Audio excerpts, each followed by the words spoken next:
আজও আমাদের ৭১ এবং ২৪-এর চেতনা ছাড়া আসলে কিচ্ছু নাই। না আছে কোনো ডিফেন্স এবং না আছে অত্যাধুনিক কোনো অস্ত্র সমরাস্ত্র। এখন ৯০ ইসরায়েল তো আমাদের পার্শ্ববর্তী দেশ। এখনো পর্যন্ত ফ্যাসিস্টই পারে নাই কোনো আলেমকে আইএস প্রমাণিত করতে, জঙ্গি প্রমাণিত করতে।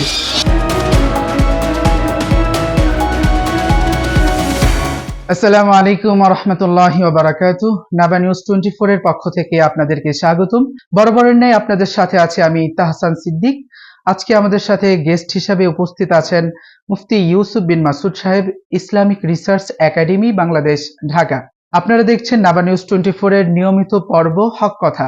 আজকের বিষয়বস্তু, হুজুরদের শরীর চর্চা বা সেলফ ডিফেন্স প্রশিক্ষণও কি জঙ্গি প্রশিক্ষণ হিসেবে বিবেচিত হচ্ছে, নাকি আবারও শুরু হয়েছে সেই পুরনো আমলের জঙ্গি নাটক খেলা? মুফতি ইউসুফ বিন মাসুদ সাহেব, রিসেন্টলি একটি ঘটনা ভাইরাল হয়েছে যেখানে দেখা গিয়েছে মার্শাল আর্ট শেখার কারণে কিছু যুবককে জঙ্গি তকমা দিয়ে গ্রেফতার করা হয়েছে। তো আসলে তারা জঙ্গি কিনা বা তারা কতটুকু অপরাধ করেছে সে বিষয়টা যেহেতু তদন্ত চলছে, সে বিষয়ে আমি কথা বলতে চাচ্ছি না। আমি একটা বিষয় বলতে চাচ্ছি যে স্বৈরাচারের আমলে দেখা গিয়েছে যে সাধারণ নাগরিক সহ হুজুররা সকলেরই মার্শাল আর্ট শেখার অধিকার রয়েছে, কিন্তু হুজুররা যখনই শিখেছে বা শিখতে চাচ্ছে তাদেরকে কিন্তু বারবার স্বৈরাচারের আমলে জঙ্গি তকমা দিয়ে তাদেরকে আটকানো হয়েছে এবং তাদেরকে ফাঁসানোর চেষ্টা করা হয়েছে। তো মুফতি ইউসুফ বিন মাসুদ সাহেব, আপনার কাছে আমি যেটা জানতে চাচ্ছি যে সাধারণ নাগরিকদের আসলে এই মুহূর্তে সেলফ ডিফেন্স বা মার্শাল আর্ট শেখাটা কতটা গুরুত্বপূর্ণ, এবং সেটা যদি সাধারণ নাগরিকদের সাথে হুজুররাও শেখে তাহলে সেক্ষেত্রে তাদের কোনো দোষ হবে কিনা, আপনার কাছে কি মনে হয়? আলহামদুলিল্লাহ রাব্বিল আলামিন, ওয়াসসালাতু ওয়াসসালামু আলা রাসূলিল কারীম। অসংখ্য ধন্যবাদ। আপনি বৈশ্বিক পরিস্থিতিতে এবং যুগোপযোগী যে বিষয়টা আপনি উপস্থাপন করেছেন এবং আমাদের অডিয়েন্স এবং দর্শকদের উদ্দেশ্য করে যে প্রশ্নটা করেছেন অত্যন্ত যৌক্তিক একটি বিষয়। আমরা দেখতেছি যে দেশের আভ্যন্তরীণ আত্মকন্দল এতটা সংকটময় পর্যায়ে পৌঁছে গেছে যে যেখানে অত্যন্ত দুঃখ এবং ভারাক্রান্ত হৃদয়ে বলতেছি যে ৭১-এর চেতনায় যে আমরা ৭১ পাকিস্তানকে পরাজয় করেছে, ওরা পরাজিত হয়েও আজকে ওরা মাথা উঁচু করে বিশ্বের একটা পরাশক্তির তকমা লাগিয়েছে এবং বাস্তবে ওরা করে দেখিয়েছে। অথচ আমরা বিজয়ী হলাম। বিজয় হওয়ার পরে আসলে কি বিজয় হয়েছি? আজও আমাদের ৭১ এবং ২৪-এর চেতনা ছাড়া আসলে কিচ্ছু নাই। না আছে কোনো ডিফেন্স এবং না আছে অত্যাধুনিক কোনো অস্ত্র সমরাস্ত্র। আপনি চিন্তা করবেন যে এখন যদি এই মুহূর্তে আমি বর্তমানের কথা বলতেছি যে সিচুয়েশনটা এতটা সংকটময়। আপনি চিন্তা করেন যে যেখানে ইরানের মতো সার্বভৌমত্ব একটি দেশ, সেখানে ওপেনলি দিবালোকে স্পষ্টভাবে আক্রমণ চালাচ্ছে, তাহলে কোনো নিরাপত্তা নাই। তাহলে ইরানের মতো কি আমরা হয়েছি? আমাদের কি ওই পর্যায়ে কোনো ডিফারেন্স আছে? আমাদের কি ওই ম্যান পাওয়ার রয়েছে? আমাদের কি ওইরকম কোনো অস্ত্র আছে? কিচ্ছু নাই। অর্থনৈতিক, সামরিক সরঞ্জাম কোনোটাই নাই, ম্যান পাওয়ার কোনো কিচ্ছু নাই।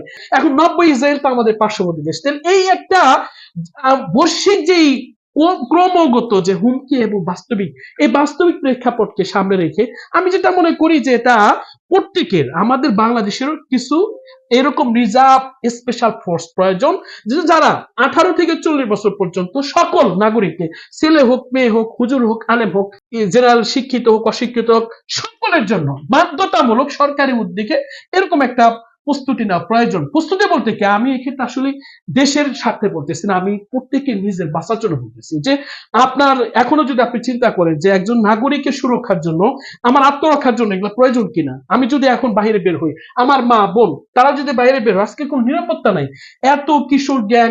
তাহলে আমি যেটা বলতেছি, আমি আমার ব্যক্তিগত সেলফ ডিফেন্সের জন্য, আমার আত্মরক্ষার জন্য, আমার সামাজিক আত্মরক্ষার জন্য এবং সমাজের আত্মরক্ষার জন্য, দেশের আত্মরক্ষার জন্য এটা অত্যন্ত জরুরি। আর আপনি দ্বিতীয় যে পয়েন্টটা বলছেন যে হুজুরদেরকে আপনারা দেখবেন যে আমি দৃঢ়তার সাথে কসম খেয়ে বলবো, বাংলাদেশের প্রেক্ষাপটে ১৯৭১ না, একদম বাংলাদেশের শুরু থেকে পর্যন্ত যে কোন রাষ্ট্রবিরোধী এবং কোন জঙ্গি আইএস থেকে ফ্যাসিস্টের ১৭ বছর এরা চেষ্টা চালাইছে যে হুজুরদেরকে, আলেমদেরকে, মুসলিম মাদ্রাসাকে জঙ্গিপনার তকমা দিয়ে এরা অনেক ঘোলাটে করার চেষ্টা করছে। ইভেন প্ল্যান ছিল যে বাংলাদেশও ইসলাম পন্থী এবং মুসলিম সংখ্যাগরিষ্ঠ দেশ, এই দেশেও আইএস এর তকমা দিয়ে একটা গভীর চক্রান্ত ছিল। কিন্তু আলহামদুলিল্লাহ সুম্মা আলহামদুলিল্লাহ, এখনো পর্যন্ত ফ্যাসিস্টই পারে নাই কোন আলেমকে আইএস প্রমাণিত করতে, জঙ্গি প্রমাণিত করতে।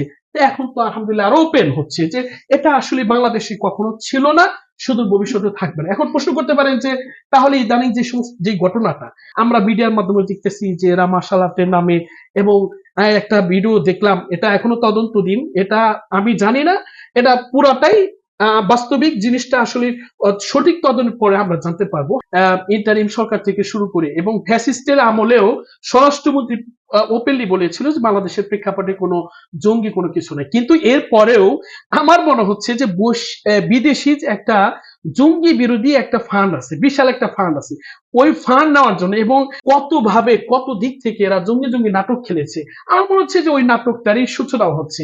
এক্ষেত্রে আমি যেটা বলবো যে এরকমই কিছু একটা জিনিস, যে ওদেরই একটা পাতানো একটা ফাঁদ, যে ওদের থেকেই একটা প্ল্যান করে পরিকল্পিত ভাবে একজনকে শায়েককে তৈরি করে দেয়, সে শায়েক এটাকে বিভিন্ন গ্রুপ খুলে এটার ভিতরে যারা নক করে টার্গেট টার্গেট টার্গেট করে করে করে করে এটাকে জঙ্গি তকমা দিয়ে একটা একদম প্ল্যান করা পরিকল্পিত একটা drama. It is justice drama. হ্যাঁ, আমি আগে বলছি আমাদের হক কথার পর্বে ইতিপূর্বে যে পর্বগুলো হয়েছে, যে অপরাধী সবাই সমান অপরাধী।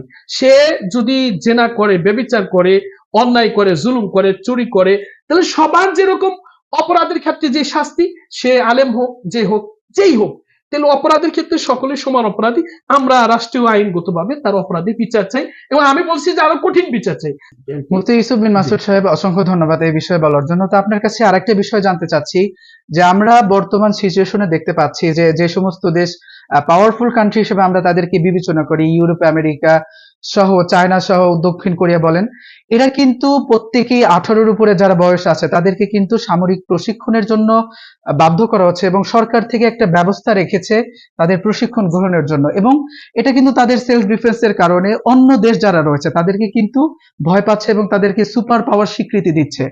তো আমি আপনার কাছে যে বিষয়টা জানতে চাচ্ছি, এবং আমি চাচ্ছি যে আপনি দেশবাসীর প্রতি সেটা আহ্বান জানাবেন, যে বাংলাদেশের এই পরিপ্রেক্ষিতে সরকার তাহলে আমাদের জন্য এরকম কোনো ব্যবস্থা নিতে পারে কিনা, আপনার কাছে ব্যাপারটা কেমন মনে হয়? আপনারা চিন্তা করেন বাংলাদেশের প্রেক্ষাপটে আপনি ইদানিং দেখবেন যে সমস্ত কঠিন এবং জটিল রোগগুলো, এই রোগগুলো হওয়ার কারণ কি? যে আমরা যে খাবার খাই, খাবার খেয়ে মানে এটা যে হজম হবে সেই প্রসেসিং তো হচ্ছে না, খালি খাচ্ছে খাচ্ছে এক একটা ছেলে। আমি যেটা মনে করি যে মেজরিটি মানুষগুলো হচ্ছে এখন পোল্ট্রি ফার্মের মতো হচ্ছে। তা আমাদের এই জেনারেশনকে যদি আমরা ওইভাবে না করি, তাহলে তো নাগরিক হিসেবে বাঁচতে তো পারবে না।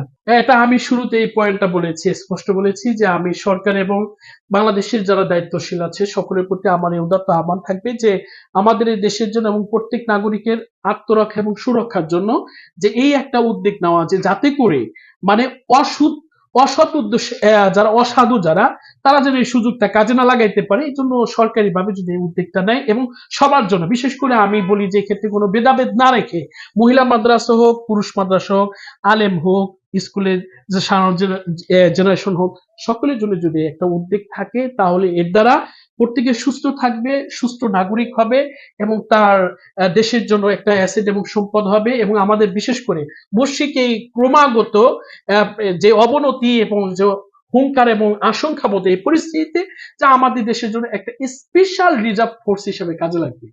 মুফতি ইউসুফ বিন মাসুদ সাহেব, অসংখ্য ধন্যবাদ আপনাকে এত সুন্দরভাবে দেশ ও জাতির সামনে বিষয়গুলো তুলে ধরার জন্য।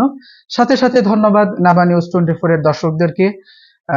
আপনারা আমাদের নিয়মিত পর্বগুলো দেখতে চাইলে অবশ্যই আমাদের নাবা নিউজ 24 এর পেজটি ফলো দিয়ে আমাদের পাশেই থাকবেন। ধন্যবাদ। আসসালামু আলাইকুম।